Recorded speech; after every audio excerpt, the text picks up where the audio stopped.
आज की क्लास में हम ग्राफिक स्टाइल के पैनल को देखेंगे।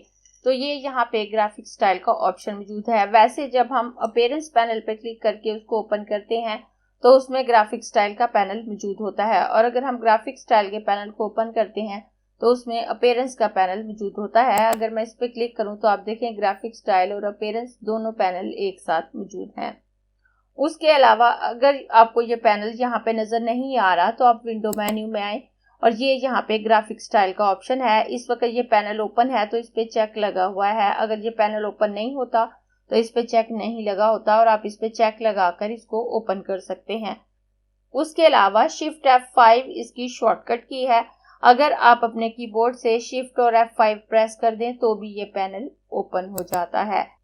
नॉर्मली जब हम किसी पैनल पे काम कर रहे होते हैं तो जब हम नया पैनल ओपन करते हैं तो पहले वाला पैनल हाइड हो जाता है, लेकिन अगर हम उस पैनल को बाहर निकाल लेते हैं तो फिर ऐसा नहीं होता।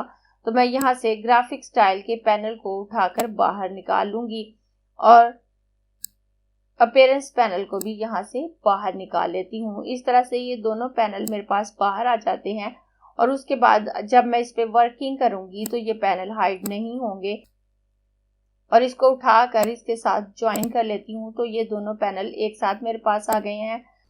और अपीयरेंस पैनल पे हम क्लास नंबर 87 में डिटेल से बात कर चुके हैं। मैं ऊपर लिंक दे दूंगी, आप देख सकते हैं अगर आपने वो क्लास नहीं देखी। मैं हूं आपकी टीचर मुबीना बारी और आप देख रहे हैं एफर्ट फॉर सक्सेस। मज़ीद वीडियोस और अपडेट के लिए आप हमारी वेबसाइट विजिट कर सकते हैं। उसके अलावा आप हमें हमारे फेसबुक पेज पर भी फॉलो कर सकते हैं।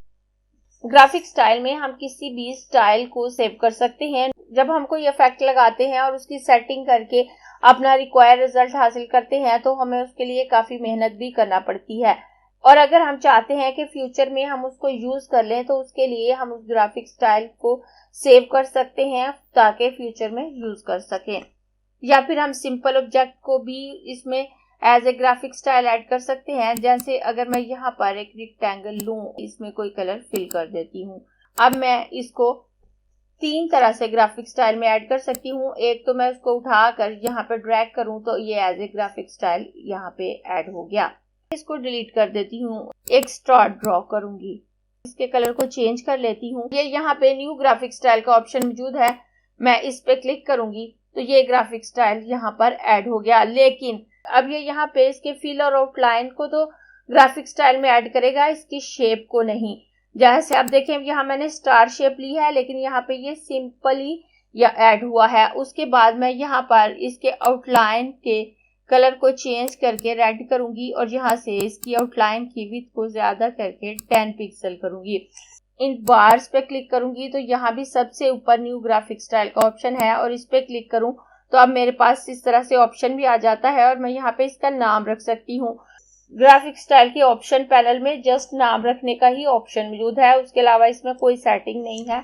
तो आप यहाँ पे नाम रख सकते हैं और मैं ओके करूंगी तो आप देखें ये आउटलाइन के साथ है। अपने कलर को पहले डिफॉल्ट पे ले आती हूँ। मैं राउंडेड रेक्टेंगल लेकर एक रेक्टेंगल ड्रॉ करूंगी। अगर इस ग्राफिक स्टाइल पे क्लिक करूं तो आप देखें जो शेप मैंने ड्रॉ की है इसने उसी शेप पे उस इफेक्ट को अप्लाई किया है, इसमें आउटलाइन या फिल मौजूद है। अगर इस पे क्लिक करूं तो ये वाला ग्राफिक स्टाइल इस पे अप्लाई हो जाएगा, अगर इस पे क्लिक करूं तो ये ग्राफिक स्टाइल अप्लाई हो जाता है। ग्राफिक स्टाइल में हमारी शेप सेव नहीं होती बल्कि इफेक्ट सेव होते हैं। मैं इसको डिलीट कर देती हूँ, इसको भी डिलीट कर देती हूँ और उसके बाद ये यहाँ पे डिलीट ग्राफिक स्टाइल का ऑप्शन है। तो जो ग्राफिक स्टाइल हमने सेलेक्ट किया होगा अगर हम उसको सेलेक्ट करके डिलीट करना चाहें तो मैं डिलीट ऑप्शन पे क्लिक करूंगी और डिलीट द स्टाइल सिलेक्शन मैं यस कर दूंगी तो ये डिलीट हो गया। मैं इन दोनों ग्राफिक स्टाइल को भी सिलेक्ट करके यहाँ से डिलीट कर देती हूँ। राउंडेड रेक्टेंगल लूंगी। राउंडेड रेक्टेंगल लेने के बाद अब अगर मैं इस पे कोई ट्रांसफॉर्मेशन अप्लाई करती हूँ तो अगर मैं टूल्स को लेके ट्रांसफॉर्म करूंगी या ऑब्जेक्ट मेन्यू में मौजूद ट्रांसफॉर्मेशन के ऑप्शन इस पे इस्तेमाल करूंगी तो वो ग्राफिक स्टाइल में सेव नहीं होंगे। इसकी आउटलाइन की विड्थ को 3 पिक्सल कर लेती हूँ। इसकी फिलिंग कलर को मैं थोड़ा सा लाइट कर लेती हूँ। रोटेट टूल लूंगी, रोटेट टूल लेकर मैं इसको थोड़ा सा रोटेट करूंगी तकरीबन इतना और ऑल्ट के साथ इसकी कॉपी लूंगी, कंट्रोल डी करके इसकी मल्टीपल कॉपीज ले लूंगी। तो कुछ इस तरह से इफेक्ट मेरे पास आ रहा है। अब मैं इसको सिलेक्ट करूंगी और सिलेक्ट करने के बाद इसको ड्रैग करके ग्राफिक स्टाइल में ऐड करूंगी। डिफॉल्ट पे आऊंगी, नया ऑब्जेक्ट ड्रॉ करूंगी और इस पे क्लिक करूंगी। तो आप देखें उसने जस्ट फिल और कलर को सेव किया है, इसकी कॉपीज और इसके स्टाइल को सेव नहीं किया। मैं इसको डिलीट कर देती हूँ, एक शेप ड्रॉ करती हूँ। अब मैं इफेक्ट मेन्यू में आऊंगी। इफेक्ट मेन्यू में आकर डिस्टोर्ट एंड ट्रांसफॉर्म पे आकर ट्रांसफॉर्म के पैनल को ओपन करूंगी। ओपन करने के बाद मैं यहाँ से परव्यू ऑन कर लेती हूँ। परव्यू ऑन करने के बाद मैं इसको थोड़ा सा रोटेट करूंगी। मैं यहाँ पे कुछ कॉपीज ले लेती हूँ और कॉपीज लेने के बाद मैं यहाँ से ओके करूंगी। अब ये मैंने इस पे इफेक्ट लगाया है। इफेक्ट लगाने के बाद अब मैं अगर इसको ड्रैग करके यहाँ पर एज इफेक्ट ऐड करती हूँ, अब ये पूरी कॉपीज के साथ एज ए ग्राफिक स्टाइल यहाँ पे ऐड हुआ है। स्टार शेप ले लेती हूँ और स्टार शेप लेने के बाद अब अगर मैं सिलेक्शन टूल की मदद से इस स्टार को सिलेक्ट करूं और उसके बाद इस पे क्लिक करूं तो उसी तरह से उतनी ही रोटेशन के साथ वो कॉपीज का इफेक्ट इस पे अप्लाई हुआ है जैसे मैंने इस पे किया था। अब मैं इसको डिलीट कर दूंगी। डिलीट करने के बाद मैं दोबारा यहाँ पर कोई और शेप ड्रॉ कर लेती हूँ। मैं यहाँ पे पॉलीगॉन शेप ड्रॉ करूंगी और इसके कलर को चेंज करके ये वाला कलर फिल कर देती हूँ और उसके बाद क्लिक करके इस पे क्लिक करूं तो आप देखें उसने उतनी ही कॉपीज ली हैं, उसी तरह से रोटेट किया है और उसी कलर को इस पे अप्लाई किया है। आप किसी भी कलर में ऑब्जेक्ट लेंगे आपका कलर भी चेंज हो जाएगा, आउटलाइन का कलर भी चेंज हो जाएगा और जो इफेक्ट आपने अप्लाई किया है वो भी उस पे अप्लाई रहेगा, लेकिन उसी शेप पे जो आपने ड्रॉ की है। अब जब मैंने इस पे इफेक्ट लगाया है तो ये इस पे ग्राफिक स्टाइल अप्लाई हो रहा है और ये लिंक है इसके साथ। लेकिन अगर हम इस लिंक को खत्म करना चाहें तो खत्म कर सकते हैं। मैं यहाँ से ब्रेक लिंक पे क्लिक करूंगी तो अब इस ग्राफिक स्टाइल का इसके साथ कोई तल्लुक नहीं रहा, अब ये सेपरेट हो चुका है। अब आप देखें जब मैंने इसको सिलेक्ट किया तो ये सिलेक्ट नहीं हुआ। मैं इस स्टार को सिलेक्ट करूंगी तो हमारी सिलेक्शन इस ग्राफिक स्टाइल पे आ जाएगी, लेकिन जब मैं इसको क्लिक करूंगी तो ये सिलेक्शन खत्म हो गई है। मैं इसको डिलीट कर देती हूँ और इसको भी डिलीट कर देती हूँ। एक रेक्टेंगल ड्रॉ कर लेती हूँ। अब मैं अगर यहाँ पे आऊँ तो यहाँ ग्राफिक स्टाइल लाइब्रेरी मेन्यू है। अगर मैं इस पे क्लिक करती हूँ तो यहाँ डिफरेंट ग्राफिक स्टाइल की लाइब्रेरीज मुझे दी हुई हैं। मैं इनमें से इन लाइब्रेरीज को यूज कर सकती हूँ। तो यहाँ सेव ग्राफिक स्टाइल का ऑप्शन है तो वो मैंने आपको दिखाया। उसके बाद अदर लाइब्रेरी का ऑप्शन है और यहाँ पे यूजर डिफाइंड है। अगर आपने खुद से कोई ग्राफिक स्टाइल सेव किया है तो वो यहाँ पे आपको शो हो रहा होता है। जब हम यहाँ से कोई ग्राफिक स्टाइल की लाइब्रेरी को सिलेक्ट करते हैं तो हमारे पास सेपरेट पैनल में ओपन हो जाती है। यहाँ सबसे पहले 3D इफेक्ट है। अगर मैं इस पे क्लिक करती हूँ यहाँ पर एक सेपरेट लाइब्रेरी मेरे पास ओपन हो गई है। उसके बाद अगर मैं दोबारा यहाँ क्लिक करके कोई और लाइब्रेरी ओपन करूँ तो वो यहाँ पे शो होने लगेगी। लेकिन अगर हम ऐसा नहीं करना चाहते तो हम यहाँ से नेविगेट कर सकते हैं। जैसे अगर मैं इस पे क्लिक करूँ तो नेक्स्ट हमारे पास एडिटिव फॉर ब्लॉक ब्रश है, उसके बाद एडिटिव है, उसके बाद आर्टिस्टिक इफेक्ट हैं। तो यहाँ भी काफी सारे इफेक्ट हैं। तो आप जो भी सिलेक्ट करेंगे उसे अपने ऑब्जेक्ट पे अप्लाई कर सकते हैं। अगर मैं इस पे क्लिक करूं तो ये यहाँ पे आ जाता है और यहाँ पे भी अप्लाई हो गया। हम यहाँ से जो भी ग्राफिक स्टाइल सिलेक्ट करेंगे अगर हमारा कोई ऑब्जेक्ट सिलेक्ट है तो वो उस पे अप्लाई होगा, लेकिन अगर हमारा कोई ऑब्जेक्ट सिलेक्ट नहीं है तो वो उस पे अप्लाई नहीं होगा, लेकिन यहाँ ग्राफिक स्टाइल के पैनल में ऐड होता जाएगा। जैसे ये स्टाइल यहाँ पे ऐड हो गया। उसके बाद अगर मैं कोई और स्टाइल यहाँ से सिलेक्ट करती हूँ, मैं ये स्टाइल सिलेक्ट करूँ तो ये यहाँ पे ऐड हो गया। मैं यहाँ से मजीद एक्सप्लोर कर सकती हूँ कि कौन से स्टाइल मैं अप्लाई करना चाहती हूँ। अगर मैं यहाँ से ये वाला स्टाइल यहाँ पे अप्लाई करना चाहती हूँ तो ये इस पे अप्लाई हो जाता है। अब मैं अगर यहाँ पे क्लिक करूँ तो आप देखें ये ब्रिक वॉल का इफेक्ट है जो यहाँ पे आ रहा है। बिल्कुल ऐसे ही लग रहा है जैसे ब्रिक वॉल बनी हो। अगर मैं इसको ड्रैग करके बड़ा करके दिखाऊं तो आप देख सकते हैं। और अगर आप देखना चाहते हैं कि जो इफेक्ट आप अप्लाई कर रहे हैं वो किस तरह से बना हुआ है तो आप अपीयरेंस पैनल में देख सकते हैं। अपीयरेंस पैनल में उसकी फुल डिटेल मौजूद होती है। मैं इस पैनल को थोड़ा सा बड़ा कर लेती हूँ। अगर आप स्ट्रोक पे क्लिक करें तो स्ट्रोक की ओपेसिटी और फिल शो हो रहा है। उसके बाद फिल पे क्लिक करूं, यहाँ पे टेक्सचराइज शो हो रहा है, तो इस पे टेक्सचर अप्लाई करने के बाद इसको ग्राफिक स्टाइल में ऐड किया गया है। और अगर मैं यहाँ से कोई दूसरा इफेक्ट लेती हूँ, अब आप देखें यहाँ से अगर मैं इस पे क्लिक करूं तो ये कुछ इस तरह से इफेक्ट मेरे पास आ रहा है। मैं इसकी शेप को थोड़ा सा छोटा कर देती हूँ। क्या इसके फिल में रेड कलर है, रिवॉल्व इफेक्ट इस पे अप्लाई हुआ है। अगर मैं यहाँ से ये वाला इफेक्ट सिलेक्ट करती हूँ, अगर मैं यहाँ पे आऊँ तो आप देखें एक्सट्रूड एंड बेवल इफेक्ट इस पे अप्लाई हुआ है। इस तरह से आप अपीयरेंस पैनल में चेक कर सकते हैं कि जो ग्राफिक स्टाइल आप सिलेक्ट कर रहे हैं उसको किस तरह से क्रिएट किया गया है, कौन सा इफेक्ट उस पर लगाया गया है, एक इफेक्ट लगाया गया है या एक से ज्यादा, उसकी आउटलाइन को कैसे डिजाइन किया गया है या मल्टीपल कॉपीज यूज की गई हैं। इस तरह से आप उसकी डिटेल देख सकते हैं। और अपीयरेंस पैनल में जस्ट इतना ही बताने के लिए मैंने इसको ओपन किया था। उसके बाद अपीयरेंस पैनल का हमारे पास कोई काम नहीं रहता। तो अगर मैं इसको सेपरेट करना चाहूँ तो मैं इसको उठाकर यहाँ पे रखूँ, सेपरेट कर सकती हूँ। और अगर मैं इसको उठाकर यहाँ पे लाकर छोड़ूं तो वो ये वापस इस पैनल बार में शामिल हो जाता है। और मैं इसको भी साइड पे कर लेती हूँ। उसके बाद हम आते हैं ग्राफिक स्टाइल पैनल मेन्यू की तरफ। तो सबसे ऊपर न्यू ग्राफिक स्टाइल का ऑप्शन है जिसको हमने थोड़ी देर पहले ही देखा था। उसके बाद डुप्लीकेट ग्राफिक स्टाइल है, तो यहाँ से जो ग्राफिक स्टाइल हमारा सिलेक्ट होगा वो डुप्लीकेट होके आ जाएगा। इस वक्त ये वाला ग्राफिक स्टाइल सिलेक्ट है, मैं इस पे क्लिक करके डुप्लीकेट ग्राफिक स्टाइल करूँ तो ये डुप्लीकेट हो गया। और उसके बाद नीचे आऊं तो मर्ज ग्राफिक स्टाइल है, तो इससे हम दो या दो से ज्यादा ग्राफिक स्टाइल को मर्ज कर सकते हैं। मैं यहाँ से ये वाला ग्राफिक स्टाइल सिलेक्ट कर लेती हूँ।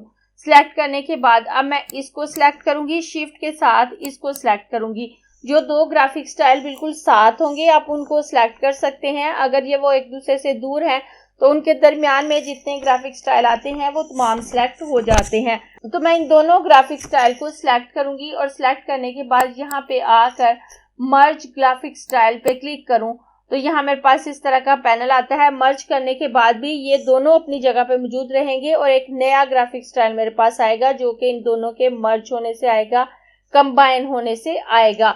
और उसके बाद यहाँ आप नाम रखना चाहें तो रख सकते हैं और मैं ओके कर दूंगी। तो आप देखें एक नया ग्राफिक स्टाइल मेरे पास आ गया। अब मैं इस ऑब्जेक्ट को सिलेक्ट करके अगर इस पे क्लिक करूं तो आप देखें कुछ इस तरह से इफेक्ट मेरे पास आ रहा है। उसने इन दोनों को कंबाइन कर दिया। मैं इसको डिलीट कर देती हूँ। और ग्राफिक स्टाइल को डिलीट करने से जो हमने ऑब्जेक्ट पे इफेक्ट लगाया होता है वो डिलीट नहीं होता। और अगर हम कोई दूसरा ग्राफिक स्टाइल लगाते हैं तो वो चेंज हो जाता है। मैं इसको सिलेक्ट करके अगर इस पे क्लिक करूं तो ये ग्राफिक स्टाइल इस पे अप्लाई हो गया। अब अगर एक ग्राफिक स्टाइल हम अप्लाई कर चुके हैं और उसके साथ दूसरा ग्राफिक स्टाइल भी अप्लाई करना चाहते हैं तो हम अपने कीबोर्ड से ऑल्ट की प्रेस करके ऐसा कर सकते हैं। अब इसमें मैंने ये ग्राफिक स्टाइल अप्लाई कर लिया। उसके बाद अगर मैं ऑल्ट की प्रेस करके इस ग्राफिक स्टाइल पे क्लिक करूं जो मैंने खुद बनाया था तो आप देखें ये इस पे अप्लाई हो गया।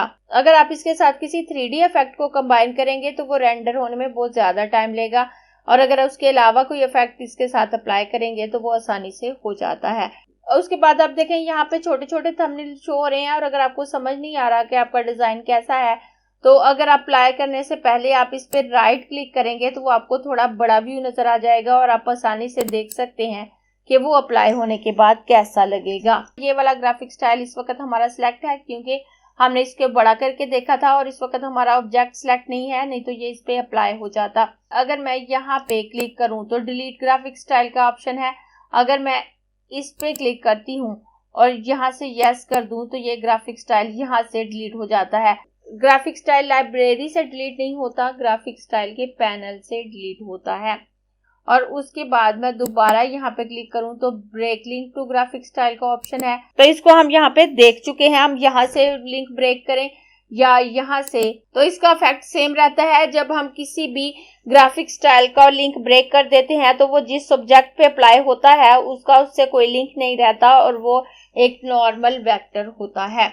और उसके बाद नीचे सिलेक्ट ऑल अनयूज्ड है। अगर मैं इस पे क्लिक करूं तो जितने ग्राफिक स्टाइल मेरे यूज नहीं हो रहे होंगे वो यहाँ पर सिलेक्ट हो जाएंगे। उसके बाद मैं उनको एक साथ डिलीट करना चाहूँ तो कर सकती हूँ। तो इस वक्त आप देखें यहाँ पे तमाम ग्राफिक स्टाइल सिलेक्ट हैं। हालांकि ये दो ग्राफिक स्टाइल यहाँ पे यूज हो रहे हैं, लेकिन जब आप दो ग्राफिक स्टाइल को कंबाइन करके यूज कर रहे होते हैं तो वो दो ग्राफिक स्टाइल नहीं होते बल्कि एक नया तीसरा ग्राफिक स्टाइल होता है जो अप्लाई हो रहा होता है, इसलिए ये दोनों सिलेक्ट हो गए हैं। अब अगर मैं इसको सिलेक्ट करूं और सिलेक्ट करने के बाद इस पे ये वाला ग्राफिक स्टाइल अप्लाई करूं और अप्लाई करने के बाद अब आप देखें यहाँ पे सिंगल ग्राफिक स्टाइल मेरा अप्लाई हुआ है और उसके बाद मैं यहाँ पे सिलेक्ट ऑल अनयूज पे क्लिक करूं तो अब आप देखें ये वाला ग्राफिक स्टाइल सिलेक्ट नहीं है, बाकी तमाम सिलेक्ट हो गए। लेकिन अगर आपने दो ग्राफिक स्टाइल को कंबाइन करके यूज किया होगा तो तमाम ग्राफिक स्टाइल सिलेक्ट हो जाते हैं। और उसके बाद मैं दोबारा इस पे क्लिक करूंगी तो उसके बाद सॉर्ट बाय नेम है, तो जो ग्राफिक स्टाइल के हमने नाम रखे होते हैं उनके मुताबिक ये उनकी तरतीब चेंज कर देता है, उनकी सॉर्टिंग कर देता है। जैसे मैं सॉर्ट बाय नेम करूं तो आप देखें इनकी तरतीब चेंज हो गई। उसके बाद नीचे यूज स्क्वायर फॉर प्रीव्यू है, जैसे ये स्क्वायर में हमें प्रीव्यू नजर आ रहा होता है कि हमारे ग्राफिक स्टाइल कैसे हैं। लेकिन अगर आप टेक्स्ट प्रीव्यू देखना चाहें तो वो टेक्स्ट की सूरत में आपको नजर आएगा। जैसे अगर मैं यहाँ पे टेक्स्ट प्रीव्यू पे क्लिक करूं तो अब आप देखें वही स्टाइल मुझे टेक्स्ट की सूरत में नजर आ रहा है, तो मैं राइट क्लिक करके इनका प्रीव्यू भी देख सकती हूँ। और उसके बाद मैं नीचे आऊं तो नीचे यहाँ पे थंबनेल व्यू है कि ये थंबनेल की सूरत में शो हो, तो थंबनेल के यहाँ दो व्यू हैं, आप स्क्वायर चूज कर सकते हैं या टेक्स्ट चूज कर सकते हैं, लेकिन ये दोनों यहाँ पे थंबनेल व्यू शो हो रहे हैं। और अगर मैं यहाँ से लिस्ट व्यू करूं तो आप देखें इस तरह से लिस्ट की सूरत में हमें हमारे थंबनेल शो होंगे। और उसके बाद नीचे लार्ज लिस्ट व्यू है, तो ये लिस्ट थोड़ी बड़ी होके हमें नजर आएगी। उसके बाद नीचे ओवरराइड करैक्टर कलर है, तो हम टेक्स्ट पर भी ग्राफिक स्टाइल अप्लाई कर सकते हैं। और अगर हम टेक्स्ट पे ग्राफिक स्टाइल अप्लाई कर रहे हैं तो ये ऑप्शन उससे रिलेटेड है, तो पहले मैं यहाँ पे टेक्स्ट लिख लेती हूँ। मैं इसको डिलीट कर देती हूँ और डिलीट करने के बाद यहाँ पे टेक्स्ट लूंगी। ये यहाँ पे मैंने ग्राफिक स्टाइल्स पैनल लिख लिया। उसके बाद मैं इसको सिलेक्ट करके यहाँ से इसका स्टाइल चेंज कर देती हूँ। Akira expand super bold font use कर रही हूँ और उसके बाद मैं इस पे ग्राफिक स्टाइल अप्लाई करूंगी। उससे पहले मैं यहाँ पे अपने व्यू को चेंज करके स्क्वायर पर व्यू पे आ जाऊंगी। मैं मजीद ग्राफिक स्टाइल एक्सप्लोर कर लेती हूँ। यहाँ पर ऑल्ट के साथ इसकी कॉपी ले लेती हूँ। कॉपी लेने के बाद मैं इन दोनों को सिलेक्ट करूंगी और सिलेक्ट करने के बाद मैं इनका कलर चेंज कर देती हूँ। मैं इनका कलर चेंज करके ब्लू कर देती हूँ। ब्लू करने के बाद अब मैं इसको सिलेक्ट करूंगी। सिलेक्ट करने के बाद यहाँ आप देखें ओवरराइड करैक्टर कलर पे चेक लगा हुआ है। जब ओवरराइड करैक्टर कलर पे चेक लगा होगा तो जो कलर हमारे इफेक्ट में होगा वो इस पे ओवरराइड होगा, इस पे ओवर हो जाएगा और कोई इफेक्ट पीछे वाले कलर का उस पे नहीं आएगा। इस ग्राफिक स्टाइल पे चेक लगाऊंगी तो ये ग्राफिक स्टाइल इस पे अप्लाई हो गया। मैं यहाँ पे क्लिक करूंगी। क्लिक करने के बाद ओवरराइड करैक्टर कलर पे से चेक हटा देती हूँ। उसके बाद मैं इसको सिलेक्ट करके इस पे क्लिक करूंगी। ये कलर कुछ इस तरह से आ रहा है, हमारा इफेक्ट इसके पीछे चला गया या कई दफा इफेक्ट इस कलर के साथ मिक्स हो रहा होता है। मैं Ctrl+Z कर देती हूँ। एक रेक्टेंगल ड्रॉ कर लूंगी। रेक्टेंगल ड्रॉ करने के बाद मैं इसमें कलर फिल कर देती हूँ। मैं इफेक्ट मेन्यू में आऊंगी, डिस्टोर्ट एंड ट्रांसफॉर्म पे आकर यहाँ पे पोकर एंड प्लॉट पे आऊंगी। प्रीव्यू ऑन करके इस पे इस इफेक्ट को अप्लाई कर देती हूँ। मैं इफेक्ट कुछ इस तरह से अप्लाई करूंगी, उसके बाद ओके कर दूंगी। अब मैं इसको उठाकर यहाँ पर ड्रैग करूंगी तो ये यहाँ पर आ गया। मैं इसको सिलेक्ट करूंगी। सिलेक्ट करने के बाद यहाँ पे क्लिक करके ग्राफिक स्टाइल ऑप्शन पे क्लिक करूँ तो यहाँ ग्राफिक स्टाइल 3 शो हो रहा है। तो मैं इसका अगर नाम चेंज करना चाहूँ तो मैं इसको फ्लोर नाम दे देती हूँ और उसके बाद ओके कर दूं तो इसका नाम चेंज हो जाएगा। अब आप देखें मैं इस पे जब अपने माउस का कर्सर लेके आ रही हूँ तो फ्लोर शो हो रहा है। जिस ग्राफिक स्टाइल पे भी आप अपने माउस का कर्सर लाएंगे उसका नाम शो हो रहा है। उसके बाद ओपन ग्राफिक स्टाइल लाइब्रेरी है और सेव ग्राफिक स्टाइल लाइब्रेरी है, तो हम इनको डिफरेंट लाइब्रेरीज में सेव कर सकते हैं। मैं यहाँ एक और ग्राफिक स्टाइल बना लेती हूँ। मैं सिंपली यहाँ पर एक रेक्टेंगल ड्रॉ करूंगी और रेक्टेंगल ड्रॉ करके मैं इसमें ये वाला कलर फिल कर देती हूँ। इसको सिलेक्ट करूंगी, ड्रैग करके ग्राफिक स्टाइल में ऐड कर देती हूँ। उसके बाद इसे सिलेक्ट करके यहाँ से ग्राफिक स्टाइल ऑप्शन पे आकर इसका नाम ग्रीन रख देती हूँ और ओके कर दूंगी। उसके बाद ये एक और ग्राफिक स्टाइल मैंने बनाया था तो मैं इसका नाम भी चेंज कर देती हूँ। वैसे ये इस पे अप्लाई भी हो गया है क्योंकि मेरा ऑब्जेक्ट सिलेक्ट था, तो मैं ग्राफिक स्टाइल ऑप्शन पे आऊंगी। मैं इसका नाम कॉपी रख देती हूँ क्योंकि यहाँ मैंने मल्टीपल कॉपीज ली थी। अब मैंने इन तीनों का नाम रख दिया। नाम आप याद रखने के लिए रख सकते हैं कि आपने किसको क्या नाम दिया था। इन तीनों को मैं आपको सेव करके दिखाऊंगी। इस ग्राफिक स्टाइल को सिलेक्ट करूंगी, सेव ग्राफिक स्टाइल लाइब्रेरी पे क्लिक करूंगी और यहाँ पे जो डिफॉल्ट लोकेशन मुझे शो हो रही है मैं उसको चेंज नहीं करूंगी, कॉपी नाम रखकर ओके कर दूंगी। तो ये ग्राफिक स्टाइल लाइब्रेरी में सेव हो गया। उसके बाद मैं इस फ्लावर को सिलेक्ट करूंगी, सेव ग्राफिक स्टाइल लाइब्रेरी पे क्लिक करूंगी और क्लिक करने के बाद यहाँ मैं इसका नाम फ्लावर दे देती हूँ और सेव ऑप्शन पे क्लिक करूंगी। और सेव ऑप्शन पे क्लिक करने के बाद मैं इस ग्रीन वाले को सिलेक्ट करूंगी। ग्रीन वाले को सिलेक्ट करने के बाद दोबारा सेव ग्राफिक स्टाइल लाइब्रेरी पे आऊंगी। अब मैं इसकी लोकेशन चेंज करूंगी, तो मैं इसका नाम ग्रीन रख देती हूँ और इसकी type graphic style file .ai ही रहने दूंगी और यहाँ से इसको डेस्कटॉप लोकेशन दूंगी, सेव कर दूंगी। अब मैं यहाँ पे क्लिक करूंगी और ओपन ग्राफिक स्टाइल लाइब्रेरी पे आऊं तो यूजर डिफाइंड में मुझे कॉपी और फ्लावर ये दोनों लाइब्रेरीज शो हो रही हैं जो मैंने डिफॉल्ट लोकेशन पे सेव की थी। और जो ग्रीन नाम से लाइब्रेरी हमने सेव की थी वो यहाँ पे शो नहीं हो रही क्योंकि हमने उसकी लोकेशन चेंज की थी। लेकिन वो लाइब्रेरी जिसे हम कोई और लोकेशन देते हैं उसे हम अदर लाइब्रेरी में जाके एक्सप्लोर कर सकते हैं। मैं अदर लाइब्रेरी में आऊंगी तो मैं यहाँ पर क्लिक करूंगी और यहाँ से डेस्कटॉप सिलेक्ट करूंगी। ग्रीन नाम से जो लाइब्रेरी मैंने सेव की थी वो यहाँ पे शो हो रही है, तो मैं इस पे क्लिक करके इसको ओपन करूंगी।